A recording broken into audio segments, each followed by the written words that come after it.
Nah, jadi kalau teman-teman lihat, ya, apa sih yang dimaksud dengan luka kronis? Jadi luka itu ada dua macam, teman-teman ya. Ada yang akut, ya. Yang akut itu yang contohnya luka baru terjadi. Contohnya luka jatuh ya, kecelakaan, kemudian luka operasi itu termasuk luka akut. Nah, kemudian luka dari batasan waktu tuh kurang dari 14 hari. Nah, kemudian apa sih dok yang dinamakan luka kronis? Nah, luka kronis tuh luka yang lebih dari 14 hari. Nah, jadi lukanya tuh dia gagal sembuh. Kenapa dibilang gagal sembuh? Karena tadi harusnya dia mengikuti tahap-tahap penyembuhan luka. Jadi dalam waktu 7 hari itu inflamasi, jadi bengkak dulu. Kemudian dia gagal mengalami pembentukan jaringan-jaringan di struktur kulit. Ya, jadi kalau kita lihat, kok dia gagal dok? Karena ada berbagai macam sebab. Misalnya contoh yang paling berat adalah diabetes. Nah, yang kedua luka akibat gangguan pembuluh darah. Ya. Nah, kemudian kenapa luka kronis itu penting ya? Teman-teman kalau lihat luka dan luka basah tuh kayak gimana sih dok bedanya? Kenapa luka kronis teman-teman? Mungkin teman-teman di sini ada yang member-member di sini pernah konsultasi sama saya juga ya. Jadi pasti dialami orang yang usianya lanjut, kemudian lukanya itu sembuhnya lama, dan dia jadinya mahal teman-teman. Kenapa? Membebani sistem kesehatan, membebani keluarga juga, karena tadi biayanya jadi lebih banyak, kemudian orang yang melakukan pelayanan perawatan luka juga lebih lebih banyak ya yang terlibat. Nah, jadi kalau luka kronis di negara maju itu 1-2% ya. Nah, jadi butuh biaya lebih banyak. Nah, rata-rata waktu sembuhnya itu 190 hari, teman-teman. Bayangin ya, kalau 190 hari itu hampir setengah tahun ya untuk sembuh. Nah, jadi biayanya tambah besar. Nah, bagaimana kita mau bedakan nih antara luka kronis dan luka basah tuh gimana sih dok? Pembedaannya gimana? Nah, yang kita bedakan pertama ini ya, contoh ini. Kalau teman-teman lihat nih, luka seperti ini. Nah, ini udah pasti luka kronis ya. Kelihatan ya teman-teman ya. Kalau ini udah pasti luka kronis. Nah, lihat sekitarnya kemerahan, berarti dia mengalami infeksi. Kemudian bagian tengahnya itu ada yang kehitaman. Nah, kalau kehitaman namanya jaringan nekrotik. Nah, kalau ini kita buka teman-teman, ini berbau. Nah, jadi 3 tanda tadi itu merupakan tanda-tanda bahwa luka tadi mengalami infeksi. Dan ini gagal menutup pasti. Ini pada pasien dengan tidak baring lama ya, tiduran lama, misalnya pada pasien stroke, jadi lukanya di bokong. Nah, kalau ini teman-teman, ini udah diperbaiki kulitnya, tapi infeksi. Nah, ini contohnya. Ini biasanya lukanya keluar bau ya, basah tadi.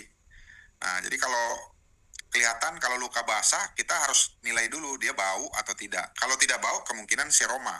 Jadi biasanya pada luka-luka yang masih di bawah 2 minggu. Nah, terus ini teman-teman lihat lagi nih. Nah, ini kasus-kasus tertinggi pada kasus diabetes nih teman-teman. Nah, lihat nih. Mulai ada jaringan kemerahan, menggaung tuh seperti gua ya. Kalau di kaki luka diabetes tuh gini. Ini basah juga teman-teman. Jadi fokus kita di mana? Fokus kita ini lukanya pasti lebih dalam lagi. Jadi dia tidak hanya di permukaan kulit ya, dia lebih dalam lagi, bahkan bisa menembus tulang. Penyembuhannya gimana? Penyembuhannya sulit karena tadi ya banyak faktor. Pertama usia, ya kemudian peran aktif keluarga. Ya ada nggak, pertanyaan pertama, ada nggak yang bisa rawat? Kalau nggak ada, ya kita serahkan ke teman-teman profesional perawatan luka. Ya terus rutin periksa ke dokter ya, bisa dokter bedah umum, dokter bedah vaskuler ya. Nah, kemudian bagaimana kita menilainya? Menilainya tadi ya, verban atau kasanya tuh digantinya setiap kapan. Kemudian penanda infeksi itu kita periksa setiap 4 minggu ya, setiap 1 bulan lebih. Kemudian kita nilai lagi. Kalau perlu cairannya kita kultur. Kultur tuh kita ambil, periksa ada bakterinya apa, kemudian antibiotiknya apa. Nah, ini contoh nih teman-teman, contoh kasus pertama nih. Nah, yang kayak seperti ini. Nah, ini luka belum menutup. Nah, pinggirannya sudah menutup teman-teman ya, sudah warna pink. Nah, tapi tengahnya belum, masih basah. Nah, kalau ini luka tanpa infeksi, ya ini tidak bau biasanya. Tepinya kurang lebih sama. Nah, ini yang kasus kedua. Nah, kasus kedua ini teman-teman ya, sudah mulai kehitaman nih kalau dibongkar di bawah kulitnya. Ini pasti sudah akan menjurus ke tadi. Dia kerusakan. Nah, namanya luka dekubitus akibat tekanan. Nah, ini luka yang ketiga nih, contoh kasus. Nah, kalau yang seperti ini, yang bagian hitamnya itu harus kita buang teman-teman, namanya debrideman. inilah yang harus dilakukan. Jadi lukanya dibuat baru kembali. Nah, itu teman-teman tadi ya tentang luka. Nah, apa pengaruhnya suplemen yang kita gunakan ya? Kalau untuk masalah luka, yang kita gunakan adalah Utsukushi dan Subarashi. Kenapa saya pilih dua itu? Tadi, saat penyembuhan luka, yang terpenting adalah nutrisi. Ya, nutrisi sama seperti saat kita membangun rumah, ya, yang penting adalah tidak hanya batu batanya, teman-teman, tapi ya semennya, campuran semennya itu yang menentukan bahwa rumah tadi akan kuat atau tidak. Nah, protein itu digunakan untuk regenerasi sel di jaringan kulit ya terutama, dan jaringan otot. Kemudian ya tadi seperti yang pernah saya bilang, kalau tubuh kita imunnya turun, maka tidak akan terjadi regenerasi. Maka harus ditingkatkan dulu imunnya ya. Lakukan recovery ya, pemberian nutrisi makanan sehingga imun terjaga. Setelah imun diperbaiki, baru tubuh kita akan melakukan regenerasi sel. Oke, sekian teman-teman. Silakan teman-teman bertanya.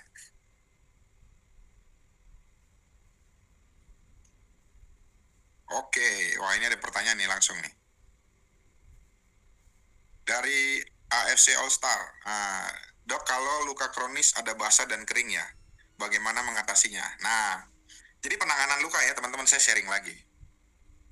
Jadi penanganan luka itu akut dan kronis. Nah, pada penanganan luka kronis, yang diharapkan adalah sekarang perawatannya secara moist. Ya, moist itu apa? Lembab, teman-teman. Jadi perawatannya harus lembab. Nah, saya carikan nih, teman-teman ya.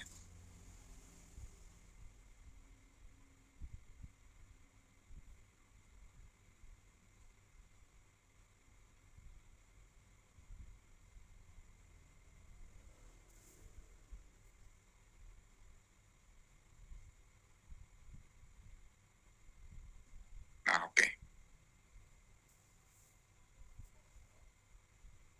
Nah, ini ya teman-teman ya. Ini salah satu luka kronis nih. Kelihatan ya sudah ya.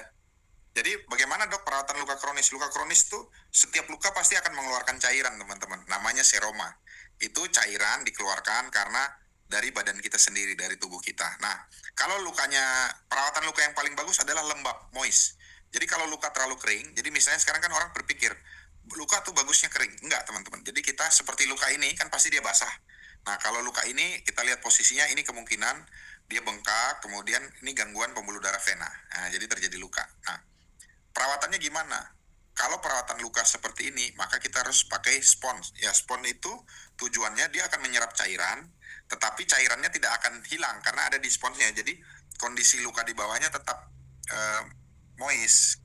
Tapi sebelum diberikan itu kita harus cuci dulu teman-teman. Sama ya, badan kita tiap hari harus mandi. Nah, begitu juga dengan luka. Tidak boleh ya, jangan dirawat terlalu sering karena resiko infeksi ya kalau kita terus terlalu sering buka, kecuali produksi cairannya banyak.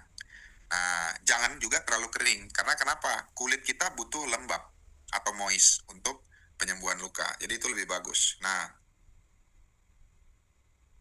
kalau contoh nih teman-teman, kalau yang di atas nih ya, luka robek ya di wajah itu langsung dijahit, itu namanya luka akut ya.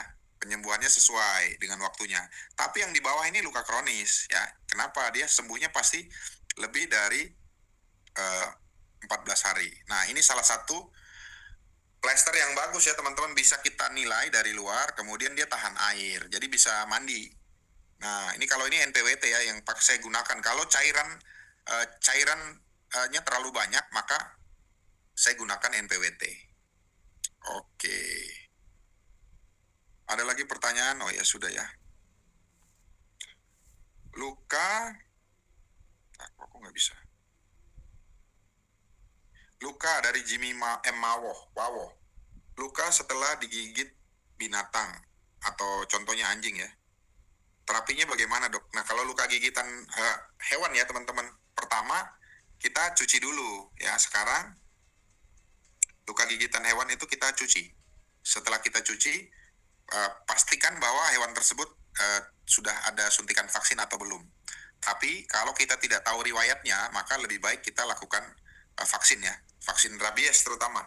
Jadi ada dua yang kita suntik ya, ada tetanus sama rabies. Nah, lebih baik langsung diberikan. Nah, terapinya gimana? Lukanya dicuci saja.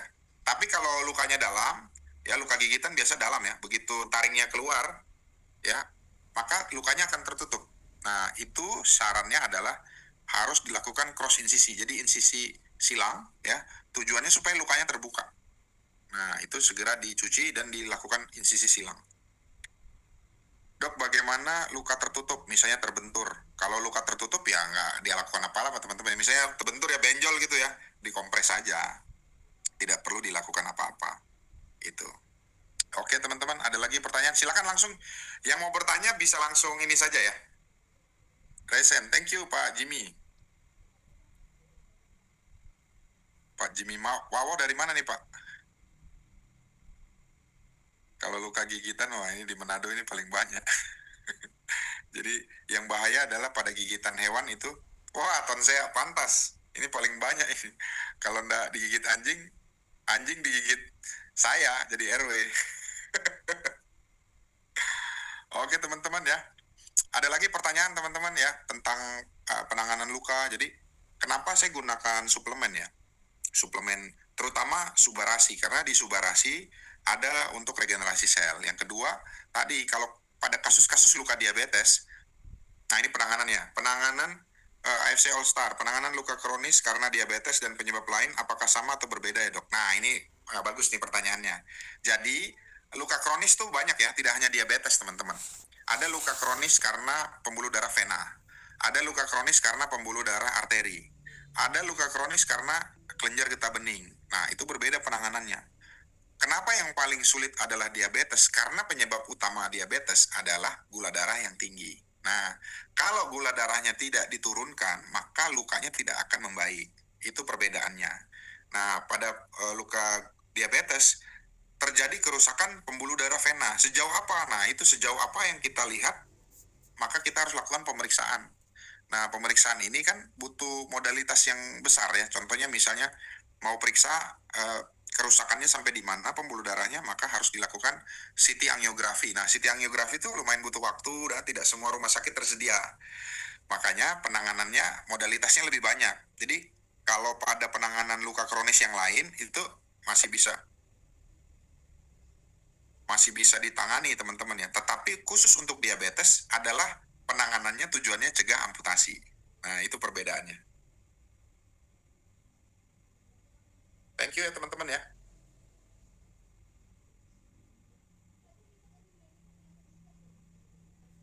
Nah, kalau teman-teman kan lihat ya, kalau ada luka, tanda infeksi yang paling mudah kita lihat tuh bukan hanya, oh teman-teman lihat nih, ini nanah atau bukan dok? Nah, ada yang namanya seroma, cairannya bening ya, kuning ya, kuning jernih. Kalau nanah itu dia lebih kental, kemudian berbau teman-teman ya. Jadi bau nanah itu macam-macam ya, ada yang amis ya seperti ikan yang busuk, kemudian ada, jadi luka diabetes tuh baunya berbeda, luka kanker itu baunya berbeda. Jadi kalau teman-teman terbiasa ya nanti atau pernah merawat keluarganya lama atau teman-teman di sini ada tenaga kesehatan, nah itu bau cairan luka itu sudah hafal. Contoh misalnya diabetes tuh, diabetes dari nanahnya dia nggak hanya bau dari situ aja teman-teman, dari bau mulut pasien pun fetor namanya ya, bau mulut itu, wah ini pasien diabetes. Kalau pasien kanker itu teman-teman, dia baru masuk di pintu klinik kurang lebih 5-10 meter itu tercium bau. Nah itu berbeda. Nah kalau luka yang tidak terinfeksi hanya cairan kuning saja, misalnya kita jatuh ya terus terkikis kulit kita, nah keluar cairan kuning-kuning, nah itu namanya seroma. Jadi itu perbedaannya. Iya teman-teman ya, dari 23.000 orang ini ya, semua nanti pasti hadir ya di acara ini ya, Spirit of Samurai ya di Makassar ya, di lapangan Karebosi. Nah udah harus pesen tuh dari sekarang, karena pasti yang di tengah kota itu hotelnya kan ya terbatas ya teman-teman ya. Wah, Bu Leseria Sinaga hadir. Kalau luka kronis diberikan Suba dan Utsu ya dok? Iya benar. Dosis Suba dan Utsu untuk penyebab diabetes atau penyebab lain berapa dok? Jadi kalau untuk penyembuhan luka, jadi saya lakukan riset teman-teman ya. Dosisnya berapa? Di buku MIMS pun ditulis 3 saset. Jadi 3 saset sehari untuk kasus luka. Nah jadi di penelitian saya itu kan yang terjadi pada kasus diabetes, pada luka kronis diabetes itu terbentuknya pembuluh darah itu jadi rusaknya panjang ya. Yang normalnya harusnya 3-5 hari. Itu terbentuk pembuluh darah setelah luka. Nah, sedangkan pada kasus diabetes dia memanjang teman-teman. Bisa tidak terbentuk, bisa nekrosis dia rusak. Nah, dari penelitian saya, pemberian Subarasi 3 saset itu perbaikan pembuluh darah itu sudah mulai di hari keempat. Jadi saya biopsi ya di sekitar lukanya itu hari keempat teman-teman sudah tumbuh pembuluh darah. Bayangkan tuh. Jadi pemberian Subarasi terutama pada pasien dengan luka kronis akibat diabetes itu lebih cepat dan lebih baik dibanding pemberian albumin. Jadi albumin tuh biasanya yang dipakai dari ikan gabus ya. Itu teman-teman. Jadi perbedaannya itu. Kalau untuk luka yang lain, tergantung dilihat. Kalau dia arteri, berarti dilihat kerusakan arterinya di mana. Kalau arteri, paling tinggi penyebabnya adalah pasien-pasien dengan riwayat merokok. Ya, itu yang paling tinggi. Jadi dengan pasien dengan perokok berat, itu resiko untuk hitam ya, pada ujung-ujung jari ya, terutama jari tangan, jari kaki, itu lebih tinggi, namanya Buerger disease. Itu teman-teman. Nah, kalau penyakit-penyakit vena, kebanyakan disebabkan tadi ya kegemukan ya. Itu resiko kerusakan pembuluh darah vena di kaki, ya di tungkai bawah. Tungkai itu kaki, apa ya? Kaki ya, kaki. Tungkai itu ada atas dan tungkai bawah. Itu kerusakannya kebanyakan karena katup pada pembuluh darah vena. Nah, varises, nah itu kerusakannya pada pembuluh darah vena. Pemberiannya apa ya? Utsu Suba. Berapa dosisnya? 3 saset.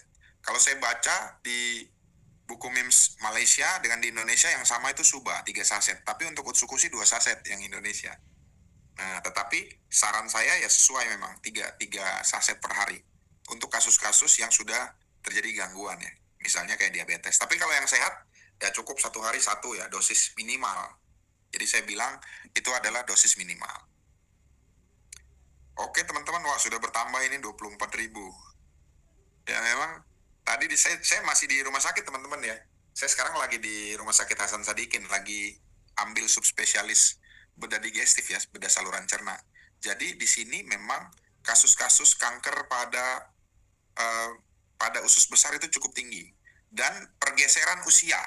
Jadi dulunya usianya 40 tahun ke atas ya, dengan buang air besar berdarah, itu kita lakukan kolonoskopi, kita teropong. Sekarang ya beberapa pasien saya dapatkan umur tuh 26 tahun ya, 27 tahun. Jadi padahal kalau kita lihat ya di Bandung itu orangnya makannya ya makanan sehat ya teman-teman, sayur ya tinggi. Tetapi kalau yang menjadi pertanyaan, apakah sudah diproses dengan baik? Misalnya maksud saya itu dicuci ya, pakai pestisidanya benar-benar bersih atau enggak. Jadi salah satu penyebabnya itu. Nah, itu yang harus kita pikirkan, masalah makanan. Dari Bekti Setiawati, izin dok, apabila ada kerusakan saraf di bagian mata untuk anak, bagaimana dok? Apakah bisa menggunakan produk ini? Jadi kalau kerusakan saraf di mata itu kita harus lihat ya teman-teman ya. Mata itu nggak cuma bola mata aja. Nah, ada lensa di bagian depan. Kemudian ada begitu mantul cahaya ke belakang, ada namanya pupil. Pupil itu yang lubang kecil di depan ya. Jadi dia kalau cahayanya banyak, dia mengecil.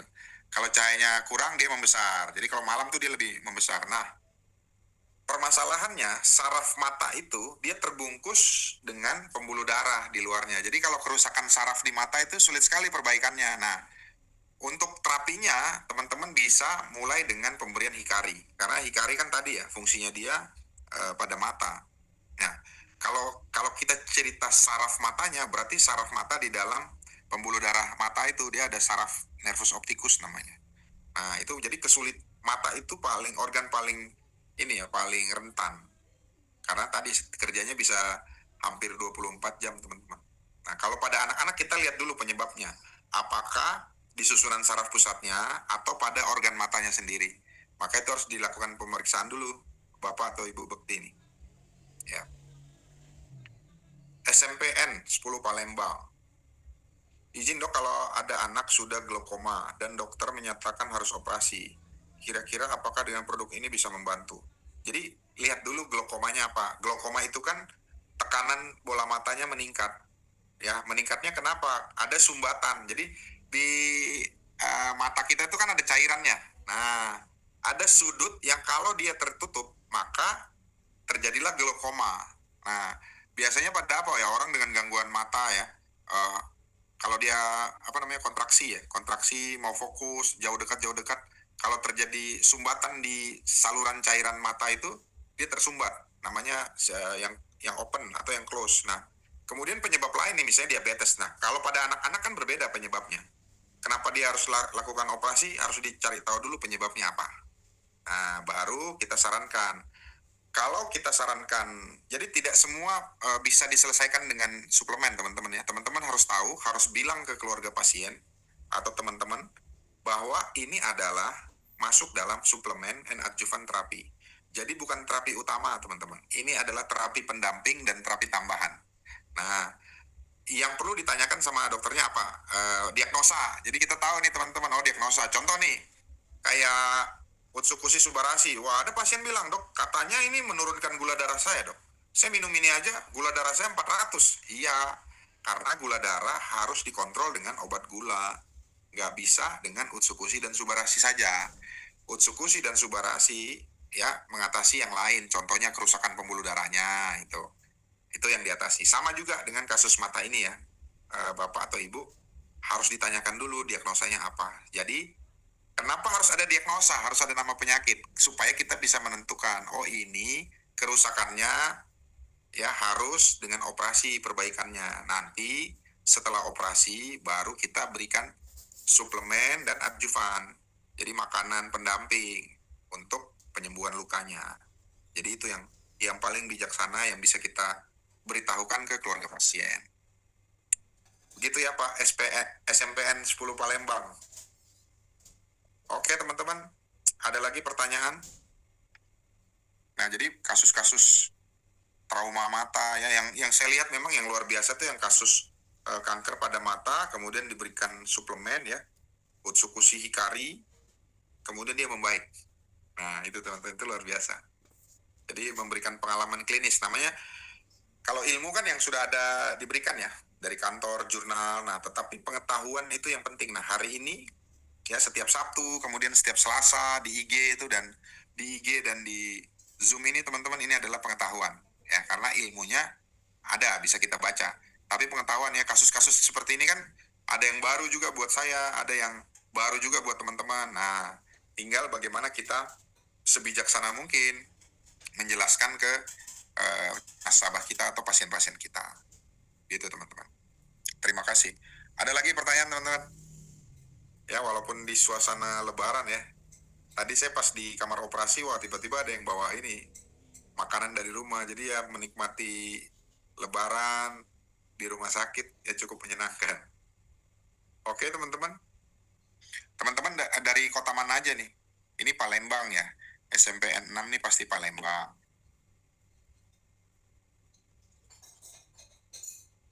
Dari Tonsea ini udah pasti nih. Wah, Jakarta Timur. Wah, sudah bertambah nih, 25. Jakarta Selatan. Wah, dari Malang. Wah, Tegal. Tangerang. Wah, dekat nih, Tangerang. Sumba Barat Daya. Wah. Emirensiana. Ya, selamat datang ya teman-teman semua ya. Ya, silakan Pak Martin. Wah, dari Tangerang Kota. Silakan ya, Tegal, Tangerang Kota, Sumba Barat Daya, Malang. Nah, silakan teman-teman yang punya pertanyaan tentang perawatan luka dok, hubungannya luka, gimana dok cara menanganinya. Jadi kita bisa tahu nih teman-teman, kalau luka ukuran 5x5 cm, saya berikan Subarashi 3x1, ya itu dalam 4-5 hari itu dia udah granulasi baik ya. Kalau dia cowong dia mesti mulai tertutup. Jadi betul-betul saya puas dengan hasil. Nah, pasien-pasien saya juga puas teman-teman ya dengan perawatan luka. Nah, ini ada pertanyaan, dok, dari Karisma. Dok, Suba itu ditaburkan ke luka diabetes nggak apa-apa kah? Pernah lihat di video. Jadi ini pertanyaan yang sering juga ditanyakan. Nah, jadi kalau teman-teman ya dari penelitian Subarashi, dia bilang bahwa salah satu efeknya dia adalah bisa imbibisi di pembuluh darah vena ya, pembuluh darah vena di bawah lidah. Nah itu kan dia imbibisi namanya, ada dinding membran tipis, dia karena ukurannya bisa merembes ke situ. Tapi pertanyaannya begini teman-teman, dari penjelasan dari penjelasan produk, apakah pernah ada bahwa suplemen ini ditaburkan ya? sejauh saya membaca itu tidak ada. Nah, jadi kalau fungsi dia nanti pada luka ya, luka basah dikasih serbuk, ya pasti serbuknya akan mengumpulkan cairannya, ya begitu.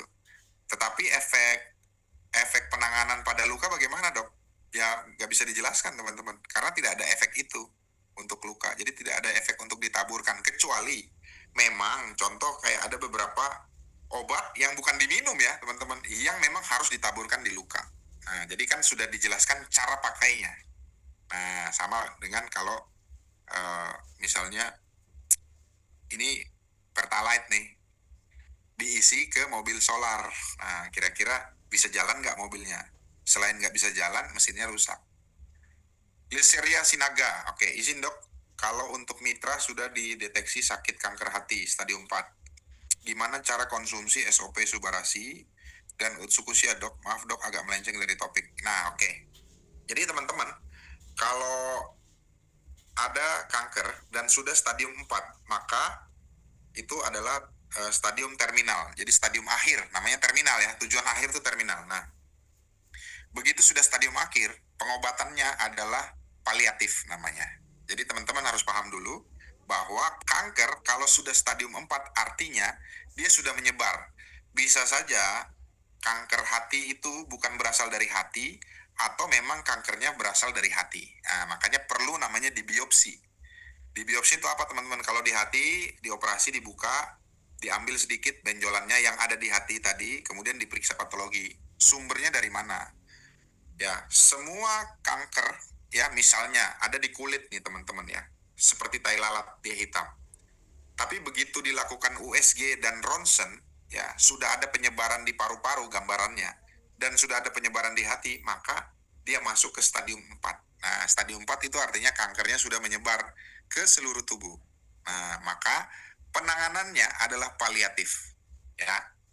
Jadi paliatif itu tidak menyembuhkan lagi, teman-teman, tetapi memberikan kualitas hidup yang lebih baik. Contoh, pasiennya jadi kurus ya, kita kasih suplemen. Tujuannya untuk apa? Supaya imunnya baik. Karena kalau dia tambah hari tambah kurus, imunnya akan turun, teman-teman.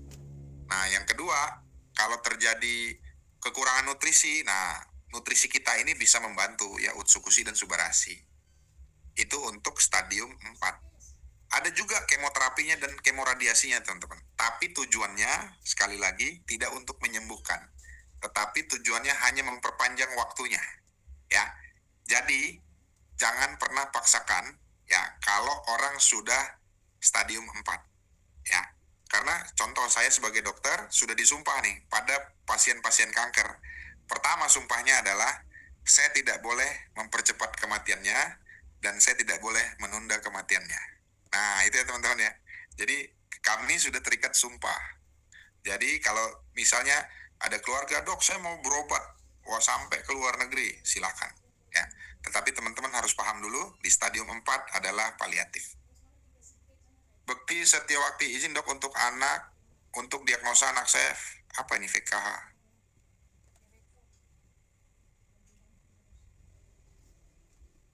Oh ya, apa VKH Pak? Bapak atau Ibu? Nah, kan diberikan vitamin mata, Pak. Nah, di Hikari itu ada vitamin A, turunan dari vitamin A yang dosis tinggi, Pak. Jadi bisa diberikan Hikari. Itu.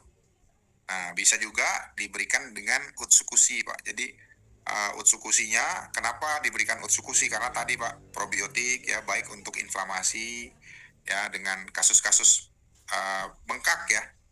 Jadi semua kasus di kedokteran itu pasti terjadi yang namanya reaksi inflamasi. Nah, antiinflamasi yang baik adalah probiotik. Nah, yang ada di dalam Utsukushi. Itu ya Pak ya, Bapak atau Ibu. Nah, kemudian ya tadi fokusnya untuk mata, pemberiannya Pak, mulai dengan dosis kecil Pak, pada anak-anak usia berapa? Jadi makanya dokter tuh selalu tanya Pak, anak laki, perempuan, oh ya usia 5 tahun, bisa dengan dosis rendah Pak, 1 saset per hari. Nah, jadi kalau di kedokteran kan laki-laki 5 tahun dengan keluhan apa? Mata penglihatan ganda atau penglihatan kabur. Nah, itu Pak. Jadi bisa dengan dosis 1 hari 1 saset pada anak-anak. Karena dosis yang tertulis di buku MIMS itu dosis dewasa. Kecuali dia tuliskan dewasa sekian per oral PO atau anak sekian dosisnya. Nah, kalau saya pada anak-anak saya berikan dosis minimal, jadi 1 saset per hari. Jadi Utsukushi 1 saset, Hikari 1 saset. Diminumnya kapan? Pagi hari yang Utsukushi, Hikarinya siang, jangan malam. Nah, itu. Thank you ya teman-teman ya.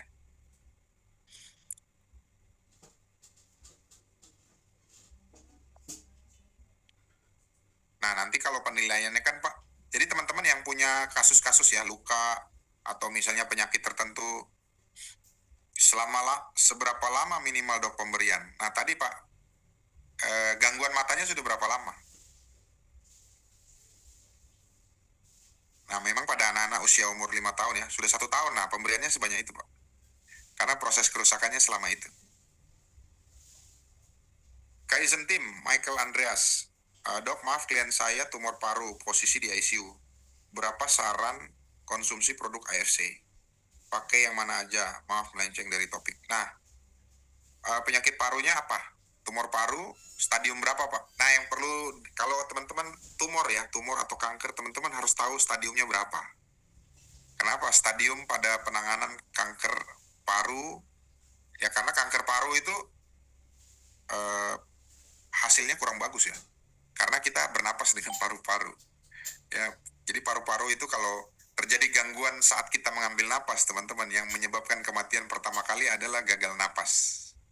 Setelah gagal napas, baru akan terjadi gagal jantung. Jadi, yang paling cepat dan perburukannya paling terlihat adalah paru-paru. Nah, jadi seberapa kecil gangguan, udah stadium 3. Nah, berarti dia lagi lakukan kemoterapi kan, Pak. Nah, permasalahannya di paru-paru, sambil bernapas, dilakukan kemoterapi, akan banyak cairan tertumpuk. Nah, itu dia. Jadi pasang selang, keluarkan cairannya. Jadi paru-paru itu seperti balon, Pak ya. Nah, dia kembang kempis gitu ya. Ya, sesak napas. Dosisnya mulai dari dosis, kalau pada kanker ya, saya melihat kasus Kak Vio Salina ya. Teman-teman pasti kenal ya Kak Vio. Begitu dia triple negatif breast cancer, berarti reseptor penerima obat kemonya itu nggak ada Pak, negatif. Maka dia dilakukan kemoradia. Dia dilakukan terapi meningkatkan imun Pak, imunomodulator terapi. Nah, jadi kalau kita pikirkan suatu yang meningkatkan imun ya berarti Utsukushi Pak, itu yang diperbanyak. Kenapa? Tadi begitu imun kita bagus maka hasilnya bisa seperti kayak Kak Vio. Hasilnya bagus, tapi Pak, ada tapinya. Dia minumnya Utsukushi 12 saset dibagi 3 ya. Jadi 3 kali 4 saset sehari. Kemudian subarasinya sama 12 saset, Hikarinya 8. Tuh. Jadi itu kalau cerita kanker Pak ya nggak ada penggunaan 1-2 saset. Ya pasti lebih. Leseria Sinaga, izin dok, mitra saya anak perempuannya umur 10 tahun. Kedetek sakit TBC ya. Untuk konsumsi suba utsunya berapa saset? Ya dosis minimal aja Bu, utsu suba itu. Karena dia harus minum obat TBC dulu. Nah, TBC Pak, dia TBC paru atau TBC di luar paru. Kalau TBC kelenjar itu kan dia pengobatan TBC-nya bisa sampai 12 bulan. Jadi 9 sampai 12 bulan. Kalau TBC paru minimal 6 bulan. Jadi usus subanya tetap, jadi mau tingkatkan imun, kan resiko terkena TBC adalah imunnya rendah. Jadi TBC itu terkena pada 5% orang yang imunnya rendah. Nah, Pak Martin, dok, ada mitra yang SGPT dan SGOT-nya tinggi. Saran konsumsi utsu dan suba berapa saset? Terima kasih. Jadi kalau SGT dan SGPT tinggi kan berarti dari hati Pak. Nah, kalau dari hati, pertama yang harus disingkirkan, harus tahu dulu Pak usianya berapa. Usia berapa, pekerjaannya apa. Kemudian apakah ada penyakit yang lain Pak. Misalnya hepatitis ya, infeksi pada hati ya. Hepatitis B kah, hepatitis C itu ada apa enggak. Kemudian ada penyakit lain enggak Pak. Nah itu yang harus kita tahu. Nah sarannya kalau untuk hati 3 saset ya Pak, utsu dan suba. Jadi 3 kali sepasang ya, 3 pagi sepasang pagi setiap 8 jam berarti Pak, siang dan malam 3 kali. AFC All Star, dok anak saya autis 27 tahun, oke. Masih ada kendala komunikasi, konsumsi suba utsu dok. Kalau dikasih Hikari reaktif, dok. Malam nggak bisa tidur dan aktif, padahal Hikari pagi. Jadi saya stop. Oke. Biasanya sama ini juga yang harus di stop ya, Bu. Coklat. Ya, coklat ya, makanan manis ya, dia akan reaktif. Apakah cukup Suba dan Utsu, dok? Kenapa konsumsi Hikari anak saya reaktif? Nah, jadi tadi Bu ya, tidak semua orang dikasih. Jadi ada apa namanya, dalam penelitian itu tidak semuanya dilakukan pada kondisi anak yang sama. Ya, ibu harus cari tahu dulu dia ada gangguan ini nggak, gangguan penyerapan usus nggak, disbiosis nggak. Nah, itu harus cari tahu dulu dia gangguannya apa. Ya, itu harus di satu-satu Bu. Dan kasus autis ini ya cukup ini ya, cukup memeras otak kita dokter ya. Saya sendiri kurang menguasai untuk kasus-kasus anak dengan kebutuhan khusus. Nah, kasus yang paling saya dapat itu kasus epilepsi, Bu. Kalau kasus epilepsi, kita berikan Utsukushi dan Hikari, itu anaknya sudah terkontrol memang. Jadi awalnya dia sering kejang ya, dalam 1 tahun mungkin ada 3-4 kali. Setelah minum, konsumsi, dia udah kejangnya berkurang, dan anaknya sudah bisa belajar menulis. Nah, tapi kalau di usia 27 tahun ini kan, Bu, sudah lewat. Jadi ada batasnya, misalnya batasnya perkembangan otak itu kan di usia 6 tahun ya, 6 tahun, kemudian perkembangannya berbeda-beda, Bu. Nah, jadi apakah pemberian Hikari ini, kalau terjadi reaktif, coba Ibu turunkan jadi setengah saset. Ya, tidak bisa kita paksakan juga, berarti tidak bisa diberikan Hikari. Karena kalau dia reaktif, wah tantrum kan, Bu. Kalau anaknya masih umur 5 tahun, 6 tahun masih bisa dikontrol, tapi kalau 27 tahun misalnya badannya sudah besar, nah itu lebih perlu ini ya, perlu perhatian lagi. Oke Pak Michael Andes, terima kasih, sama-sama. Nah, makasih ya teman-teman ya. Ada lagi pertanyaan teman-teman? Nah, luar biasa ya, ternyata asik juga ya.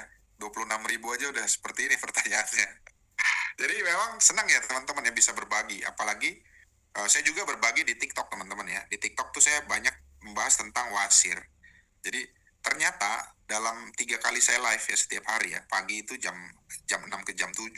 Kemudian siang tuh antara jam 12 sampai jam 3 sore. Dan malam itu ada 100-an lebih ya. Ya sekali ini 200. Jadi kita bisa sharing ya teman-teman di live. Pak Martin, bilirubinnya positif. Usia bilirubin di mana nih Pak? Di kencing maksudnya. Usia kurang lebih 45 tahun. Bilirubin positif 2 nih maksudnya gimana Pak? Karena kalau bilirubinnya lebih dari 2 berarti ada gangguan di hati Pak. Apakah sumbatan, bisa batu di saluran empedu. Tapi ini bilirubinnya positif 2 ini, kalau positif 2 kemungkinan di kencing Pak. Nah itu yang harus kita tahu diagnosanya dulu apa Pak. Jadi kalau contoh nih teman-teman mau kasih pertanyaan buat dokter seperti saya misalnya, teman-teman harus tahu dulu dia sakitnya apa. Jadi sama kayak pesawat tuh, kita tahu tujuannya mau kemana. Oh ini tujuan dari Palangkaraya ke Jakarta. Nah ditempuh dalam 1,5 jam. Nah resiko keterlambatannya di mana? Nah itu kita udah tahu Pak. Jadi oh ini kalau Palangkaraya ini 1,5 jam. Nih kalau udah lebih dari 1,5 jam, 2 jam, nah kemungkinan udah nggak ke Palangkaraya, Jakarta nggak ke Palangkaraya nih, ganti kan. Oh ya di kencing Pak. Nah jadi kalau bilirubin muncul di kencing berarti ada gangguan di hati memang. Jadi bilirubinnya berlebih atau ada sumbatan. Nah ini pertanyaan bagus nih. Kadang kan orang, wah kalau batu empedu tuh gimana dok? Saya mau batu empedunya pecah dengan Utsukushi dan Subarasi. Nggak bisa teman-teman. Ya. Jadi yang paling baik adalah mencegah. Jadi kalau sudah ada batu di empedu, ya ukuran sudah lebih dari 0,5 cm atau 5 mm, maka sarannya operasi.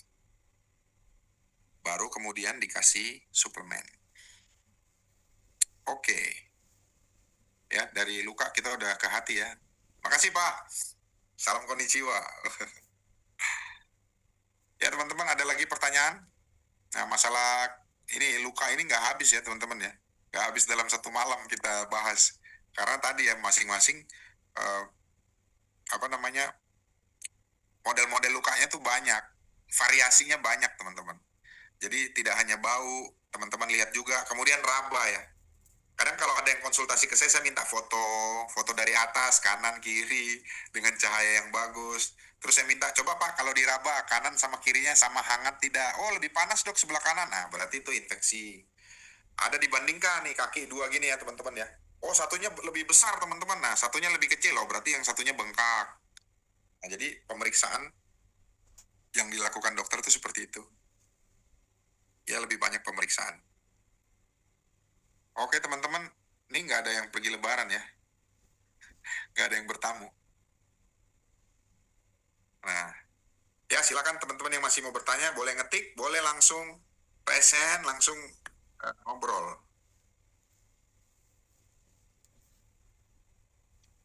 Di sini ada 26. Wow, bertambah ya setiap ini ya. 26 orang. Makasih ya teman-teman ya. Teman-teman juga bisa lihat live saya di TikTok nih. Di TikTok Dokter Bedah underscore Ade Rompas. Nah, di situ saya sekarang lebih banyak fokus ke wasir ya teman-teman. Bu Liseria, dok, mitra saya ada penderita hepatitis C dan B. Konsumsi Subautsunya gimana dok dosisnya?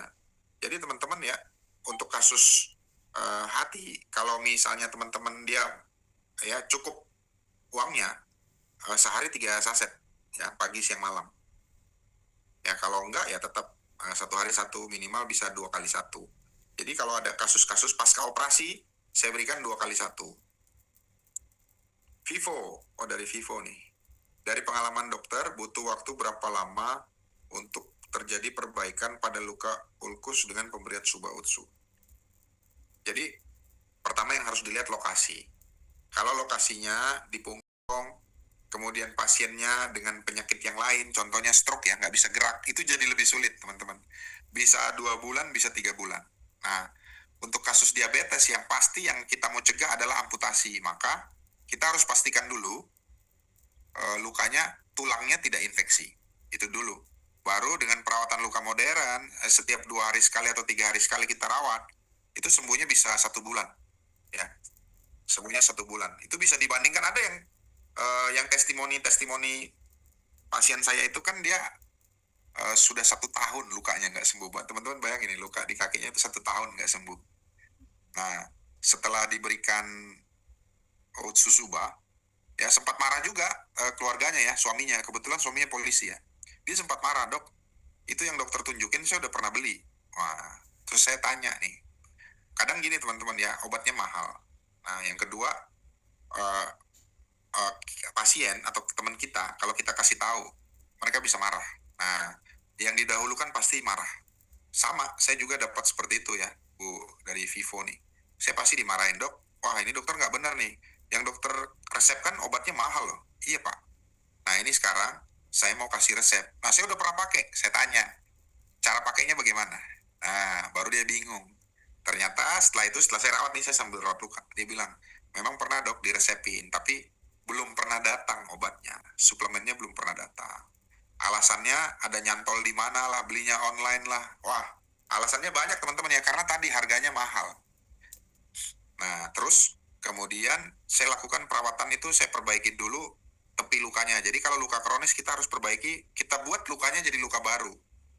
Nah, baru dilakukan perawatan dengan perawatan luka modern. Nah, baru saya berikan Utsukushi Subarashi. Awalnya tuh kan saya baru mulai, saya berikan 2 kali 1 saset, ya Utsu dan Suba. Nah, itu membaik teman-teman 1 bulan. Ya, ukuran 5 kali 5 itu 1 bulan. Ukuran yang lebih besar ya, dari 5 kali 5 itu 1,5 bulan teman-teman, baru nutup. Jadi itu pengalaman saya. Nah, karisma, kantong empedu diangkat. Efek jangka panjangnya seperti apa dok? Ada yang sharing kemarin bolak-balik ke RS dan diagnosa terakhir pasien mengalami sefalgia. Sefalgia itu sakit kepala ya. Jadi kalau kantong empedu itu tugasnya adalah menyimpan ini. Oke, makasih Vivo. Menyimpan cairan empedu ya. Jadi cairan empedu itu diproduksi di hati. Nah, kalau ada cairan empedu diangkat, kantong empedu diangkat, efeknya adalah, ntar ya teman-teman saya cariin gambar supaya teman-teman punya punya visualisasi ya. Punya visualisasi sebentar, aku cariin kantong empedu ya. Batu empedu.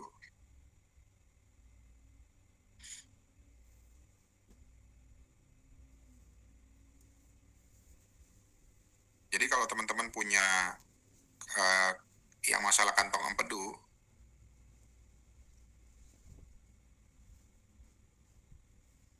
jadi lebih gampang. Ntar aku sharing ya. Jadi kasus-kasus batu empedu ini tinggi ya, terutama female ya, perempuan ya, umur 40 tahun, 40, kemudian fatty, gemuk.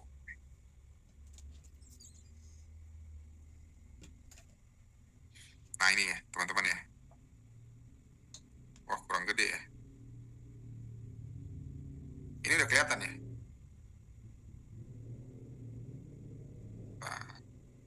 Nah ini kelihatan ya teman-teman ya.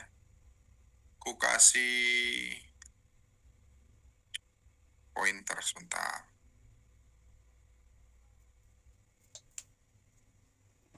Nah jadi kalau ada batu empedu ya di sini ya teman-teman ya. Ini kantong empedu yang ini yang hijau ya. Kelihatan ya. Nah ini ada saya warnain merah nih. Nah contohnya itu ada batu di situ tuh. Batu empedu. Kan tersumbat. Jadi kalau setiap habis makan, jadi ini lambung ya, stomach ini lambung teman-teman ya. Begitu ada makanan yang ada lemaknya di situ, maka otak kita akan perintahkan ini kantong empedu ini yang warna hijau ini untuk keluarkan. Jadi dia keluarkan teman-teman. Ini ada saluran yang kecil ini, cystic duct namanya. Kemudian ke saluran besar baru dia akan ke usus. Dia akan ke sini. Nah, baru nanti makanan yang ada lemaknya dari lambung tadi, dia akan mengalir ke usus halus ini tadi, duodenum namanya. Nah, pada kasus batu empedu, kalau dia minum pemecah batunya misalnya dari kantong yang hijau besar ini, dia turun ke sini, dia sumbat lagi kantong saluran yang di bawah sini teman-teman, ya. Maka pasiennya akan kuning. Nah, setelah dipotong, efeknya gimana? Efeknya empedu dari hati itu langsung dialirkan ke bawah. Akhirnya kalau orangnya makan lemak banyak, dia akan mencret, ya, karena empedunya sudah dikeluarkan lebih dulu, jadi kurang. Kan lemak itu kita butuh untuk metabolisme vitamin yang lainnya, A, D, E, K. Jadi vitamin A, D, E, dan K. Jadi kita butuhkan untuk metabolisme vitamin. Nah, kemudian ada juga yang harus dimetabolisme dengan lemak. Nah, terus lemak kita itu dibutuhkan untuk otak ya. Kolesterol tuh dibutuhkan untuk cairan di otak. Nah, itu makanya teman-teman, efeknya mencret. Nah, efek yang lain, efek jangka panjang ini, tapi yang sedikit adalah kanker pada eh, saluran empedu. Itu resikonya, makanya teman-teman harus jaga baik-baik ya, jangan sampai ada batu empedu. Kalau sudah ada gimana dok ya, mau tidak mau harus dioperasi. Kenapa? Karena tadi setiap makan, begitu cairan empedu akan dikeluarkan, batunya tersumbat di situ dan nyeri. Nah itu, kalau batu empedu terus-menerus nyeri, bisa terjadi resiko kanker juga. Jadi sesuatu yang berlebihan itu memang resikonya tinggi teman-teman ya. Makanya pola makan kita, pola makan apa? Tinggi serat, rendah kolesterol, nah itu. Tapi tidak boleh terlalu rendah juga teman-teman. Ya, semua harus dalam kondisi yang seimbang. Oke teman-teman, masih ada pertanyaan lagi? Wah ini asik ini ya. Sambil teman-teman temenin saya jaga di rumah sakit nih, saya jaga 24 jam teman-teman, sampai besok pagi. Di rumah sakit Hasan Sadikin nih. Terima kasih penjelasannya Pak Dok. Oke Bu Karisma, nih dari AFC All Star. Dok, saudara saya wanita 80 tahun. Nah, demensia, oke. Jatuh di kamar mandi, dibawa ke rumah sakit tulang. Rumah sakit, tulang belakangnya retak, pasien sadar. Bahkan di tempat tidur, BAK ya, BAK buang air kecil ya, buang air besar. Tidak bisa dioperasi karena faktor usia. Kalau konsumsi Suba Utsu bisa membantu perbaikan tulang belakangnya ya dok, diharapkan membaik. Dan perlu juga Utsu untuk imun dan Hikari untuk demensia. Nah, jadi begini Pak, kita mau lakukan perbaikan tulang, kan tadi sementara tulangnya keropos. Nah, itu kesulitannya. Kalau kita mau pasang pen pada orang 80 tahun, resikonya tulang yang lain, pegangannya di dinding ya, sama dengan kita pasang baut di dinding yang semennya kurang dengan semennya banyak kan. Kalau semennya banyak, susah sekali dibolongin. Kalau semennya kurang, rapuh dia. Nah, pada kondisi 80 tahun ini, kita operasi dengan tidak operasi, hasilnya bisa sama. Malah bisa terjadi contoh misalnya kelumpuhan. Kenapa kelumpuhan? Karena yang dioperasi ini tulang belakang. Nah, ada keluar saraf di situ. Kalau kita paksakan tindakan di situ, yang pertama bisa cedera tuh saraf tulang belakang. Yang kedua, pemulihannya lama. Nah, jadi yang kasus-kasus seperti ini benar, kita kasih suplemen saja, kita kasih nutrisi. Ya, karena umur 80 tahun ini beresiko namanya. Sama dengan kita paksakan ya pesawat DC-3 terbang dari Jakarta ke Palangkaraya, wah, bisa nggak sampai di Palangkaraya. Nah, jadi seperti itu. Jadi minumnya Utsu, Subarasi, dan Hikari, bener. Jadi dikasih ketiga-tiganya. Nah, kalau kasus demensia teman-teman, wah itu kasus yang sulit ya.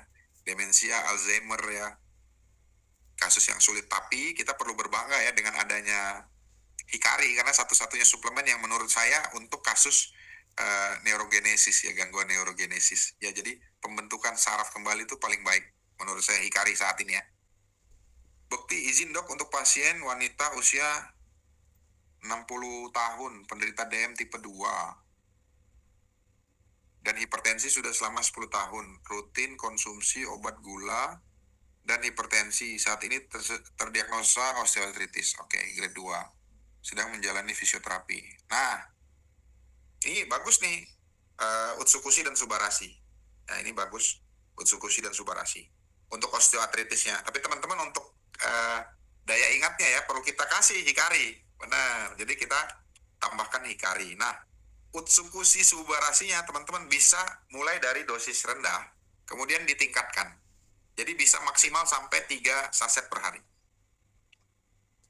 Karena kan ini terkontrol, pasti kan gula darahnya terkontrol, kemudian hipertensinya terkontrol. Makanya yang dikeluhkan hanya osteoartritis. Jadi osteoartritis itu apa teman-teman? Di ujung sendi-sendinya tulangnya itu udah mulai ada yang tajam, jadi nyeri. Nah memang untuk saat ini yang osteoartritis itu dioperasi mereka minimal invasif, pakai laparoskopi namanya, endoskopi, kemudian dikupas, dipotong. Nah itu bagus, dia memperbaiki dengan cepat ya. Tapi tadi cukup dengan Utsukushi dan Subarasi saja masalahnya teratasi. Karena masalahnya bengkak pasti di lututnya dan nyeri. Nah ini kasus kayak gini nih mama saya nih teman-teman ya, umur 60 tahun mama saya. Dulu sebelum saya kenal ya, sebelum kenal Bu Dewi Prawati kan. Jadi saya nggak tahu minumin apa ya, magnesium lah, minumin osteokal lah.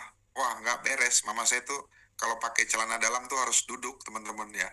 Setelah minum Utsukushi Subarasi, 1 hari 1 aja. Nah sekarang ini bisa pakai celana dalam sambil berdiri. Nah jadi mama saya pernah bilang gini ya teman-teman, Dek nanti kalau kita minum ini terus, kamu beli-beli terus dong. Iya, Mak, nggak apa-apa, beli aja terus. Wah, mahal, nanti uang kamu habis, katanya gitu kan. Saya bilang, Mak, kalau Mama masuk rumah sakit, itu biayanya lebih besar lagi. Lebih baik saya senang lihat Mama bisa jalan-jalan ke sana kemari, tetap minum Subarasi dan Utsukushi, paling biayanya sehari 70.000 lah per sasetnya. 70.000, 150.000 aja lah. Ya, itu cukup kalau kita nggak minum kopi Starbucks ya. Kalau kita minum kopi Starbucks kan 80.000, kalau berdua berarti 160.000 lah. Lebih baik saya lihat mama saya minum Utsukushi dan Subarasi tapi tidak masuk rumah sakit. Itu teman-teman ya. Jadi sehat tuh mahal sekali. Itu. Jadi di sini teman-teman pasti punya pengalaman yang sama ya. Yang kenapa teman-teman bisa percaya karena merasakan sendiri. Nah, Kak Karisma benar ya. Jadi papa saya itu prostat teman-teman. Nah, begitu minum Utsukushi dan Subarasi pertama kali adalah gusinya berdarah. Berarti benar efek dari Subarasi adalah melancarkan aliran darah. Nah, jadi saya kurangi dulu dosisnya teman-teman. Baru saya tingkatkan lagi setelah 1 minggu. Nah, itu gusinya tidak berdarah lagi. Kemudian tetap ya minum obat yang melancarkan, ya melebarkan aliran kencing. Jadi itu tetap diminum. Karena ya papa saya juga takut operasi teman-teman. Nah, jadi dalam setahun ini ya keluarga saya tuh anak-anak minimal kami konsumsi ya Utsu, Suba, dan Hikari. Nah itu tingkat misalnya di pancaroba ya di akhir tahun atau kayak bulan ini kan hujan panas kemungkinan mereka sakit tuh kecil teman-teman.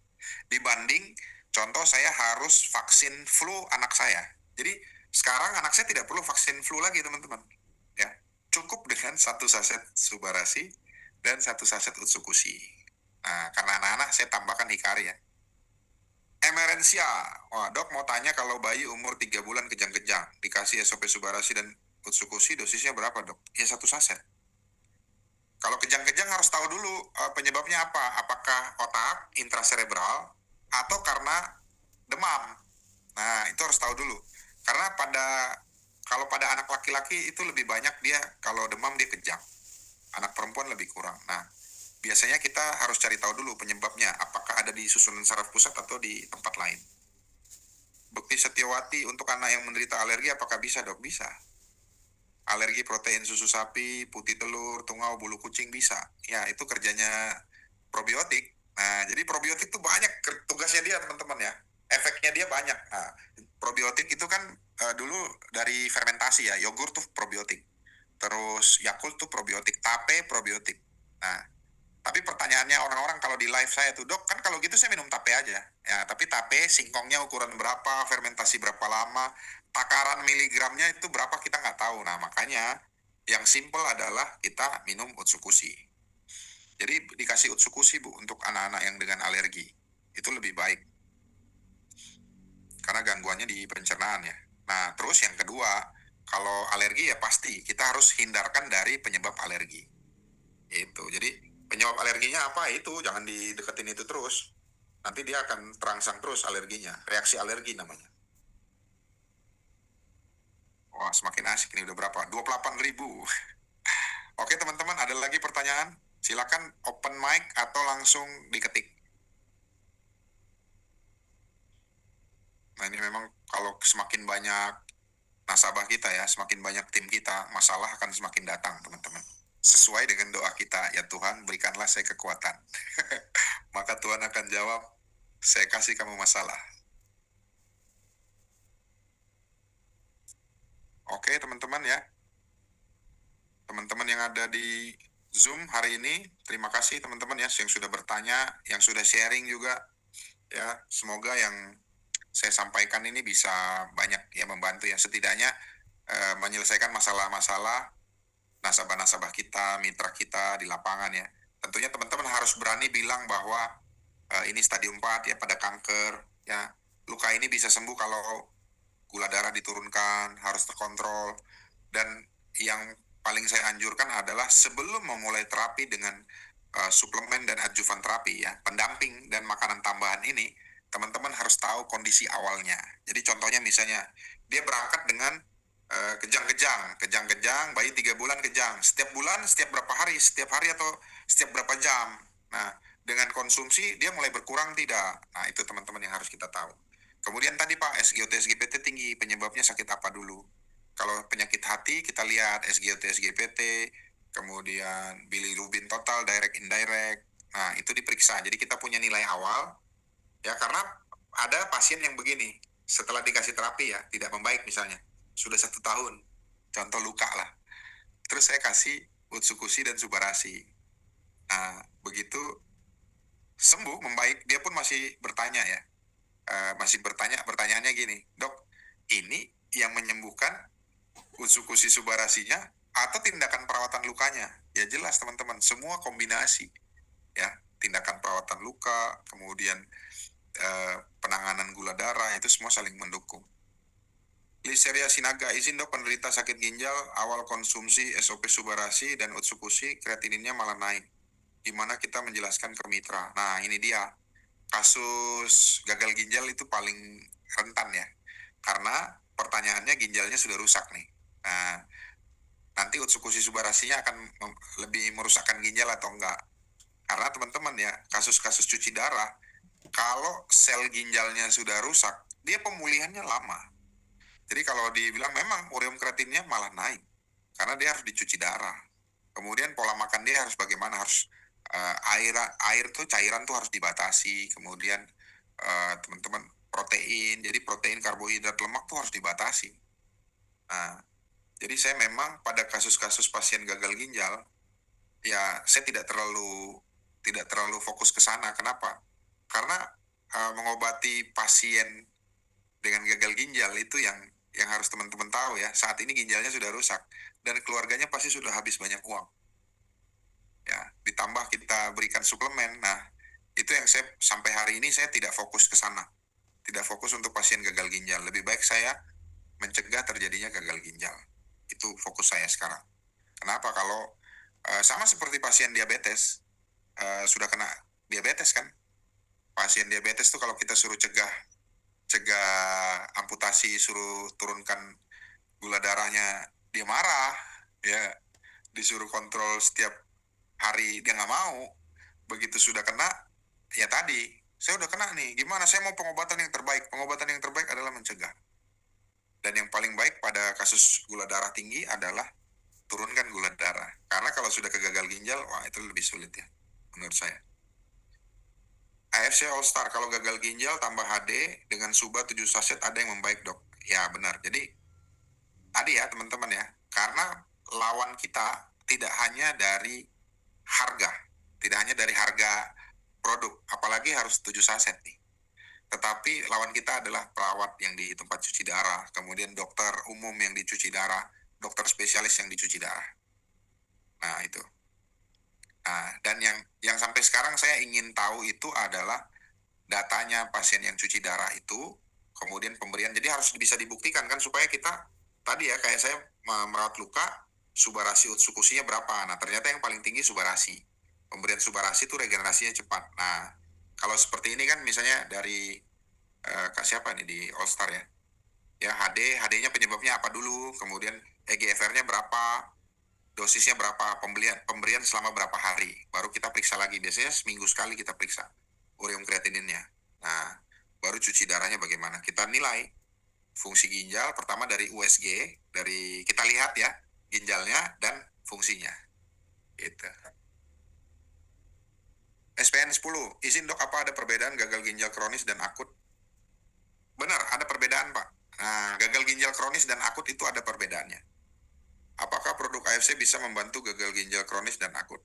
Prinsipnya bisa Pak, cuma kan penanganannya. Sekarang penanganan gagal ginjal, kalau yang akut kan misalnya karena kurang cairan, jadi gagal ginjal Pak. Terapinya dengan pemberian cairan. Nah, setelah pemberian cairan, dilakukan cuci darah dulu Pak, namanya cuci darah emergensi, HD emergensi. Itu bisa membaik Pak, bisa membaik kalau perdarahan, ya ada berdarah-berdarah itu ditangani, kemudian diberikan cairan, jadi ginjalnya membaik Pak. Jadi kalau dalam kondisi akut tuh, ginjalnya yang tadinya terganggu, dia jadi baik. Nah, kasus yang kedua, infeksi Pak, sepsis, infeksi berat. Jadi saat infeksi berat, aliran darah ke ginjal itu dimatikan sama otak. Jadi otak melihat aliran darah ke ginjal dimatikan, jadi fungsi ginjal diturunkan. Nah, itu pada kasus-kasus perdarahan, Pak. Kemudian pada kasus infeksi. Jadi terjadilah gagal ginjal akut. Nah, yang orang harus tahu, nah betul ini betul HD. Ada yang bilang, oh HD satu kali, pas kebetulan. Contoh nih Pak, gagal ginjal akut. Ya, direhidrasi, dikasih cairan, dikasih darah, terus kemudian dikasih suplemen. Membaik kan? Nah, setelah membaik, ya dia tidak cuci darah lagi. Makanya kita harus tahu, ini kasusnya gagal ginjal tahap akhir, ya stage 5, atau gagal ginjal akut. Itu yang harus kita bedakan. Nah, yang harus kan kalau seperti saya tuh harus ada pembuktiannya Pak. Ini ginjalnya membaiknya, dilihat dari EGFR-nya membaik. Kemudian dari ureum kreatininnya ada perubahan pola membaik. Karena standar untuk cuci darah kan dia lihat laju filtrasi ginjalnya, ya EGFR itu yang dinilai. Nah, nggak hanya itu, dia nilai juga berapa produksi kencingnya dalam 24 jam. Oke teman-teman ya, kalau kasus ginjal tuh, aduh, kita cerita sampai tahun depan dia tidak selesai. Karena apa? Karena ya tadi, yang kita lakukan adalah penyelamatan. Sedangkan sebaiknya yang dilakukan adalah pencegahan. Karena tadi ya, biaya cuci darah itu lebih besar daripada biaya luka kronis. Ya, itu dia. Nah, pasien dengan gagal ginjal itu beresiko terhadap terjadinya luka kronis. Nah, itu. Yang kronis gimana dok? Ini yang kronis Pak, yang gagal ginjal tahap akhir. Penanganannya, ya tadi Pak, saya belum punya pengalaman untuk gagal ginjal kronis. Kenapa? Karena tadi Pak, untuk masuk ke mulutnya pasien itu banyak tantangannya. Itu jadi saya tidak punya pengalaman. Nah, yang punya pengalaman nih ya Kak, dari All Star nih. Ya kalau gagal ginjal sudah HD, dia 1 minggu tuh HD berapa kali, kita harus hitung Pak. Nah, kemudian pemberiannya seperti apa? Ya apakah setiap hari, pagi saja, ya karena minumnya pun dia batasi kan, dibatasi cairannya Pak. Tidak semudah kita bercerita sekarang ini untuk masalah gagal ginjal kronis. Begitu, teman-teman. Makasih ya teman-teman yang sudah sharing ya pengalaman tentang penanganannya. SPN 10 Palembang. Terus dok, terus kemana Pak? Oh masih ada pertanyaannya lagi. Oke, silakan teman-teman ya. Saya tunggu pertanyaannya. Teman-teman juga boleh sharing ya kalau untuk kasus. Jadi kasus gagal ginjal itu perdebatannya begini Pak. Ya, cuci darah itu sifatnya adalah dia tidak mengobati cuci darah. Cuci darah itu tidak menyelesaikan permasalahan di ginjal. Ya, yang harus dilakukan adalah ginjalnya transplantasi diganti. Jadi proses cuci darah kalau di Eropa itu ya dan di negara maju itu adalah proses dari menunggu implantasi ginjal baru. Makanya disarankan lebih banyak disarankan untuk transplantasi ginjal. Nah, transplantasi ginjal yang terbaik adalah dari keluarga, Pak.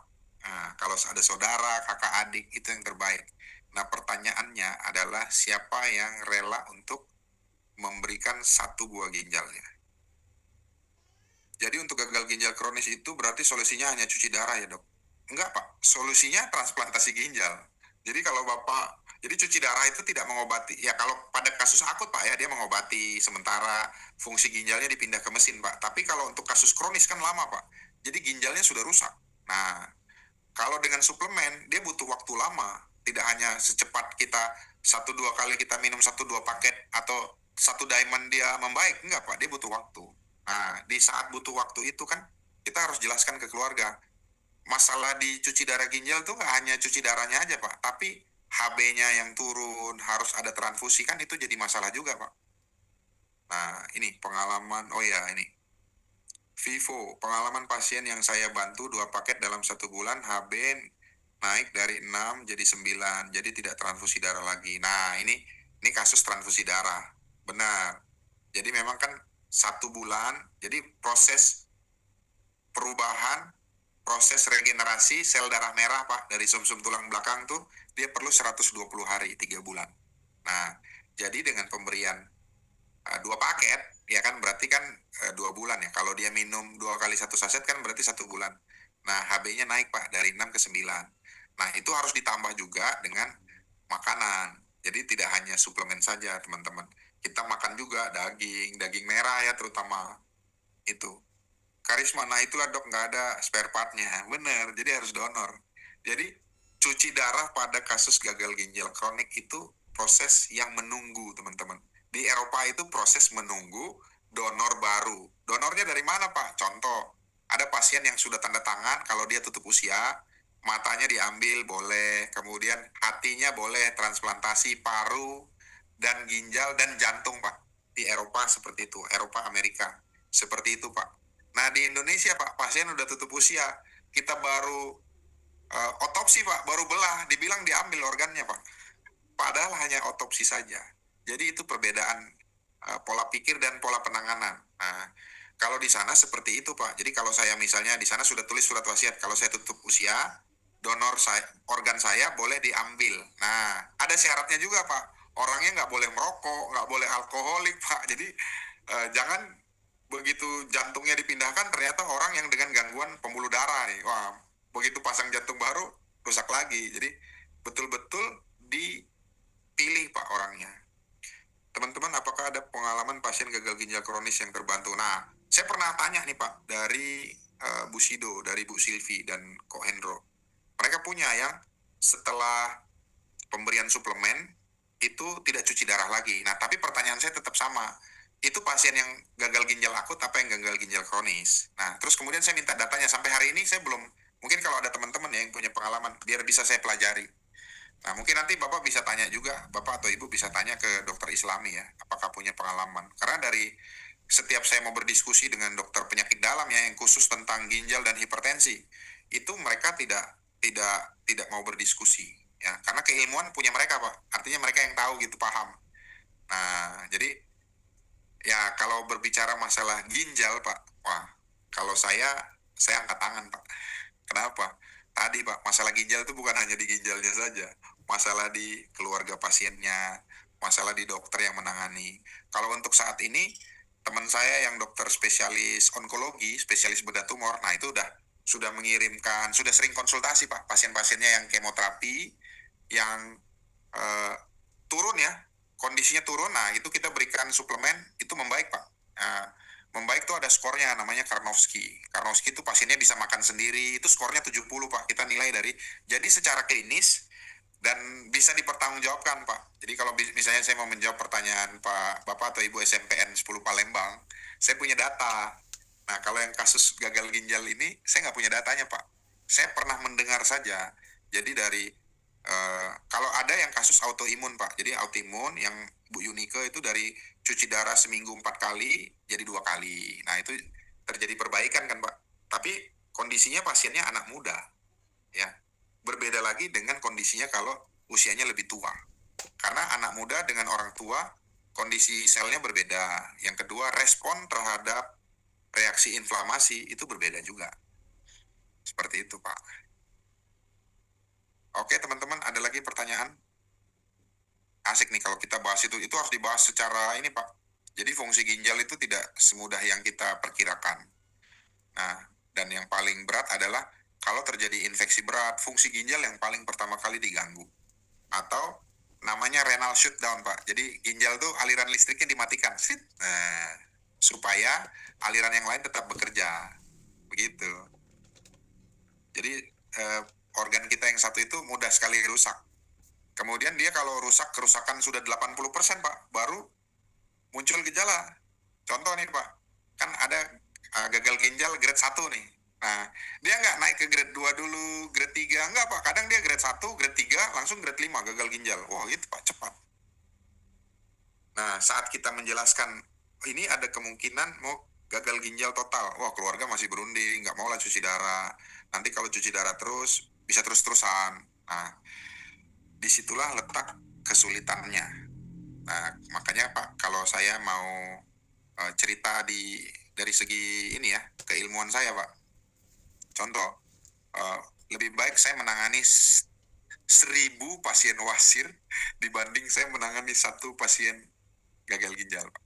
Makanya saya pilih bagian bedah.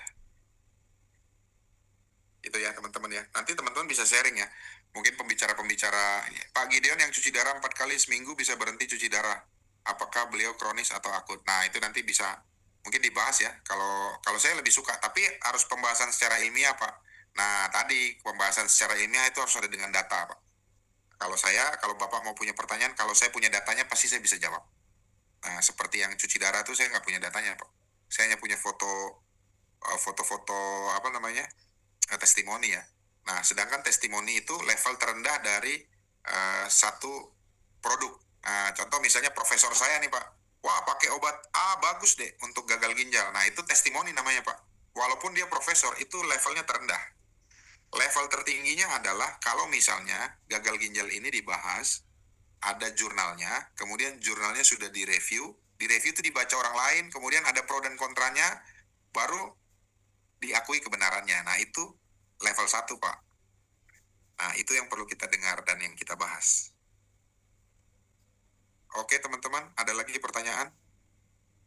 Oke, Pak. Makasih ya, Bapak atau Ibu nih SMPN 10 Palembang.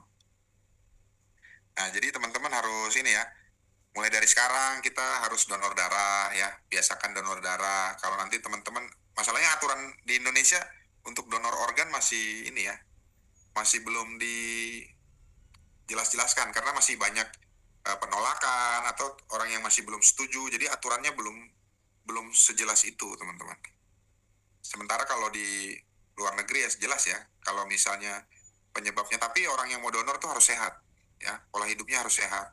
Yang utama pertama tidak alkoholik, yang kedua tidak merokok. Itu teman-teman untuk donor organ. Jadi dari kita sekarang ya pola hidup sehat ya, tidak merokok, tidak minum alkohol. Ya karena kalau misalnya ini mau transplantasi hati nih, tapi saya pasiennya tuh alkoholik, wah dia dicoret teman-teman. Tidak memenuhi syarat untuk transplantasi dari penerimanya maupun pendonor. Oke teman-teman, ya tidak terasa ini kalau biasanya ngabuburit ya, nunggu buka puasa. Ini udah makan bebas. Oke, ada lagi pertanyaan teman-teman?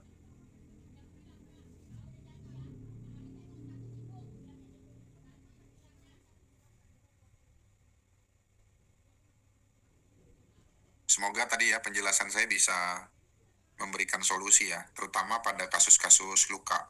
Karena kasus luka ini awal dari segalanya teman-teman, dari infeksi berat ya, termasuk kerusakan di ginjal itu awal mulanya bisa dari infeksi pada luka. Nah, terutama pasien-pasien dengan penyakit kronis yang paling tinggi adalah kasus diabetes.